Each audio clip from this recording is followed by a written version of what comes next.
ফ্যাসিবাদের মাথা বিতাড়িত হয়েছে, ফ্যাসিবাদ এখনো বিতাড়িত হয় নাই। তাই আমাদের আন্দোলন সংগ্রাম এখনো অব্যাহত আছে। আমরা যাতে একে অপরের প্রতিপক্ষ হয়ে না যাই। আমাদের প্রতিপক্ষ মনে রাখতে হবে, আমাদের প্রতিপক্ষ ফ্যাসিবাদ। আমাদের প্রতিপক্ষ ফ্যাসিবাদের যে গুরু সেটা হলো ভারতীয় আধিপত্যবাদ। সেটার জন্য যাতে আমরা কোনোভাবেই, এখনো সংকট কাটে নাই, অনেকেই ভয় আছে। এখনো অনেকে বলে নির্বাচন হবে, তো নির্বাচন কি হবে, এই প্রশ্নটা কেন করে? এবং সেটা কিন্তু আমরা যারা ফ্যাসিবাদকে বিদায় করেছি, আমাদের বিভিন্ন কথাবার্তা, আমাদের বিভিন্ন রকম স্টেটমেন্টের কারণেই কিন্তু আজকে সেই কথাটা জনগণের মধ্যে বলার সুযোগ পাচ্ছে। তাই বিশ্বাস করি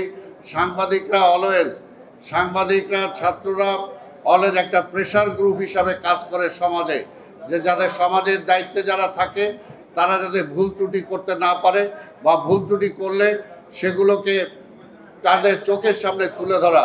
তা আমি বলবো এই সাংবাদিকরা ঐক্যবদ্ধভাবে যাতে আমাদের জাতীয়তাবাদী শক্তির মধ্যে বিভক্তি নিয়ে আসে, তার একটা প্রেশার গ্রুপ হিসাবে আপনারা কাজ করবেন। তা না হলে কিন্তু দেশের ভবিষ্যৎ খুব একটা সুন্দর বলতে পারছি না।